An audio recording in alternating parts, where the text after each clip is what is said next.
Cancer ட்ரீட்மெண்ட்டில் ரொம்ப ரொம்ப முக்கியமான விஷயம். பட் அதே போல் இந்த விஷயத்த பண்ணாமையே நிறைய கேன்சர் பேஷண்ட்டு ட்ரீட்மெண்ட் எடுத்து சஃபர் ஆகுறீங்க. அது என்ன முக்கியமான விஷயம்னு பார்க்குறப்ப அதுக்கு பேர் தான் கேன்சர் ஸ்டேஜிங். அதாவது கேன்சரில் பல வகையான கேன்சர் இருக்குது, பல வகையான ஸ்டேஜ் இருக்குது. ஒவ்வொரு ஸ்டேஜுக்கும் தனித்தனி ட்ரீட்மெண்ட்டு. ஸோ அதால் கேன்சர் ட்ரீட்மெண்ட்டை ஸ்டேஜிங் பண்ணாமல் பண்ணனா கண்டிப்பாக அது ஒரு தப்பான ட்ரீட்மெண்ட்டாக தான் இருக்கும். ஸோ இந்த வீடியோவில் கேன்சர் ஸ்டேஜிங்னா என்ன, கேன்சரை எப்படி ஸ்டேஜிங் பண்ணுறோம், கேன்சர் ட்ரீட்மெண்ட்டுக்கு இந்த கேன்சர் ஸ்டேஜ் எந்த அளவுக்கு அவசியங்கிறத பார்க்க போகிறோம். ஃபர்ஸ்ட்டில் கேன்சர் ஸ்டேஜிங்னா என்ன? அதாவது நம்ம உடம்புல கேன்சர் வந்து எந்த அளவுக்கு வீரியமாக இருக்குது, எந்த அளவுக்கு பரவி இருக்குது அப்படின்னு பார்க்குறது தான் கேன்சர் ஸ்டேஜிங். அதாவது முன்னாடி காலகட்டத்தில் கேன்சர் வந்து எந்த அளவுக்கு பரவி இருக்குங்கிறத மட்டும் பேஸ் பண்ணி கேன்சரை ஸ்டேஜிங் பண்ணுறோம். பட் இப்போ பொறுத்த வரைக்கும் அந்த கேன்சர் வந்து எந்த அளவுக்கு வீரியமாக இருக்குது, கேன்சர் ஜீன் மியூட்டேஷன் எதாவது இருக்கா, அதெல்லாம் பேஸ் பண்ணி தான் நம்ம இந்த காலகட்டத்தில் நம்ம கேன்சரை ஸ்டேஜிங் பண்ணுறோம். இந்த கேன்சர் ஸ்டேஜிங் வந்து நம்ம ரெண்டாக கேட்டகரைஸ் பண்ண வேண்டியிருக்கு. ஒன்று வந்து பிளட் கேன்சர். அந்த பிளட் கேன்சரை பொறுத்த மட்டிலும் வந்து நம்ம வந்து இங்கே கேன்சர் ஸ்டேஜிங்னு சொல்ல மாட்டோம். இங்கே வந்து ரிஸ்க் கேட்டகரின்னு சொல்லுவோம். அது low risk, intermediate risk, high risk.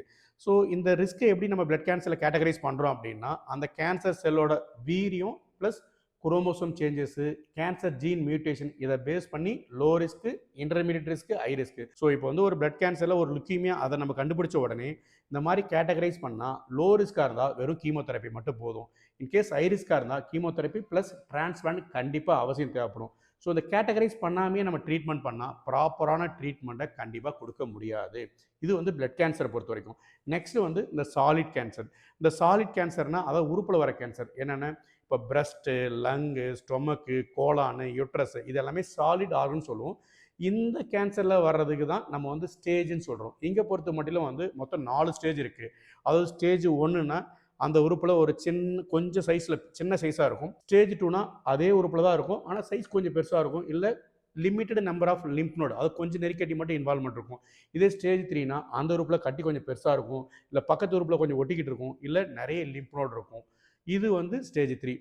So இந்த ஸ்டேஜ் 1 டு ஸ்டேஜ் 3 வந்து நான் மெட்டாஸ்டாட்டிக் ஸ்டேஜ், அதாவது டிசீஸ் வந்து அந்த ஏரியாவில் மட்டும்தான் இருக்குது அப்படின்னு சொல்லுவோம். ஸோ இந்த ஸ்டேஜில் ப்ராப்பராக ட்ரீட் பண்ணால் கேன்சரை கம்ப்ளீட்டாக க்யூர் பண்ணிடலாம். நெக்ஸ்ட் வந்து ஸ்டேஜ் 4. ஸ்டேஜ் 4 என்னென்னா, அதாவது கேன்சர் வந்து ஒரு உறுப்புல இருந்து தூரமாக இருக்கிற இன்னொரு உறுப்புக்கு பரவி இருக்கு.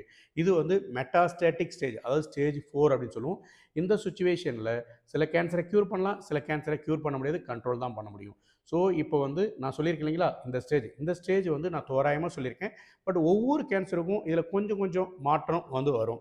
ஸோ இது வந்து ஜென்ரலாக நம்ம முன்னாடி பண்ண கேன்சர் ஸ்டேஜிங். இந்த காலகட்டத்தில் நம்ம இதில் வந்து கேன்சருடைய வீரியம் ப்ளஸ் அந்த கேன்சர் டியூமர் மார்க்கரோட வேல்யூ ப்ளஸ் வந்து கேன்சர் மாலிகுலார் டெஸ்டிங், அதாவது கேன்சர் ஜீன் மியூட்டேஷன் எதாவது இருக்கா, இதெல்லாம் பேஸ் பண்ணி நம்ம வந்து கேன்சரை ஸ்டேஜிங் பண்ணுறோம். ஃபார் எக்ஸாம்பிள் வந்து நம்ம வந்து ஒரு எண்டோமெட்ரியல் கேன்சர், அதாவது யுட்ரஸில் வர எண்டோமெட்ரியல் கேன்சரு நம்ம வந்து இமேஜில் ஸ்டேஜ் 2 இருக்குது. நம்ம மாலிகுலார் டெஸ்ட் எடுக்கணும்.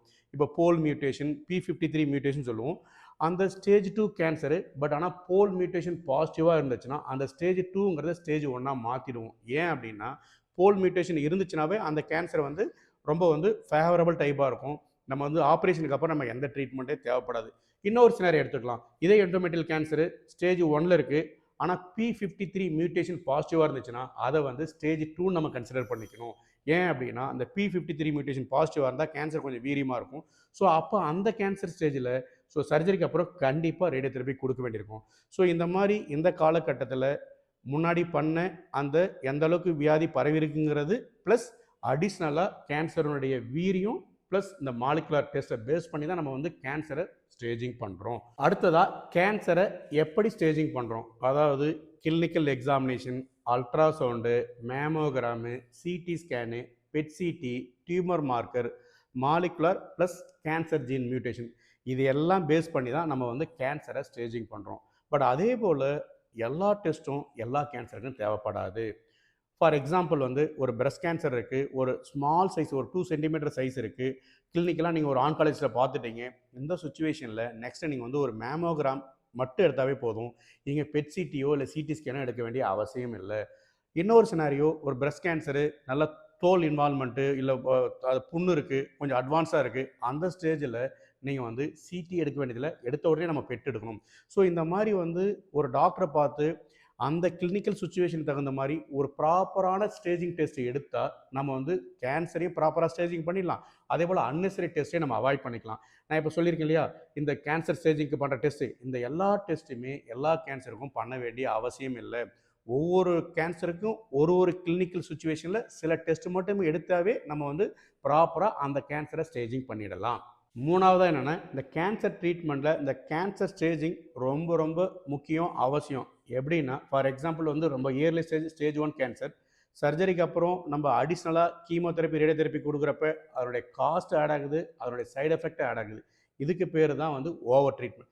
இன்னொரு சினாரியோ, ரொம்ப அட்வான்ஸ் ஸ்டேஜ், சர்ஜரி பண்ணிவிட்டு கீமோதெரப்பி, ரேடியோதெரப்பி ரெண்டுமே கொடுக்கல, அந்த சுச்சுவேஷனில் கேன்சர் திருப்பி வந்துடும். அந்த கேன்சர் திருப்பி வந்துச்சுன்னா கண்டிப்பாக அந்த நோயாளி நம்ம வந்து இறந்துருவாங்க. இதுக்கு பேர் தான் அண்டர் ட்ரீட்மெண்ட். ஸோ நம்ம ப்ராப்பராக ஸ்டேஜிங் பண்ணனா both under treatment and over treatment ரெண்டுமே நடக்க சான்ஸ் இருக்குது. இந்த ரெண்டு சுச்சுவேஷன்லையும் பேஷண்ட் சஃபர் ஆகி இறக்கிறதுக்கு வந்து வழிவகுக்கும். ஸோ தயவுசெய்து ப்ராப்பர் ஸ்டேஜிங் பண்ணாமல் கேன்சரை ட்ரீட்மெண்ட் பண்ணக்கூடாது. இன்னொரு சினாரியோ, ஃபார் எக்ஸாம்பிள் வந்து எண்டோமெட்ரியல் கேன்சரு. ஸோ நம்ம முன்னாடி காலகட்டத்தில் பண்ண ஸ்டேஜிங் பிரகாரம் நம்ம பண்ணியிருக்கோம். ஸ்டேஜ் 1 இருக்குது. பட் நம்ம மாலிகுலர் டெஸ்ட் பண்ணதுக்கப்புறம் P53 மியூட்டேஷன் பாசிட்டிவாக இருக்குது அப்படின்னா அது ஸ்டேஜ் 1லேருந்து ஸ்டேஜ் 2க்கு நம்ம வந்து கன்சிடர் பண்ணிக்கணும். ஏன் அப்படின்னா P53 வந்து கொஞ்சம் வீரியமான மியூட்டேஷன், அதில் வந்து கொஞ்சம் அன்ஃபேவரபுளாக இருப்பாங்க.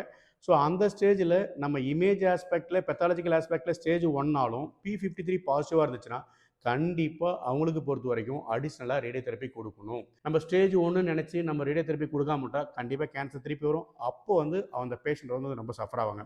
இன்னொரு சினாரியோ, இதே எண்டோமெட்ரியல் கேன்சர் ஸ்டேஜ் 2ல் இருக்காங்க, ஆனால் போல் மியூட்டேஷன் பாசிட்டிவாக இருந்துச்சுன்னா ஸ்டேஜ் 2வை ஸ்டேஜ் 1ஆக கன்சிடர் பண்ணிக்கலாம். அந்த ஸ்டேஜில் வெறும் ஃபாலோ அப் மட்டும் போதும், ரேடியோதெரப்பி அவசியம் இல்லை.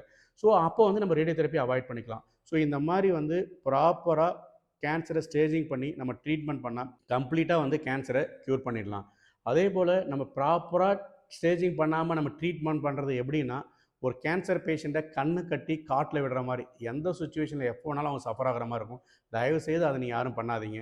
அதே போல் இந்த வீடியோ வந்து உங்களுக்கு ரொம்ப பயனுள்ளதாக இருக்குன்னு நினைக்கிறேன். இதை அனைவருக்கும் ஷேர் பண்ணுங்கள். Thank you so much.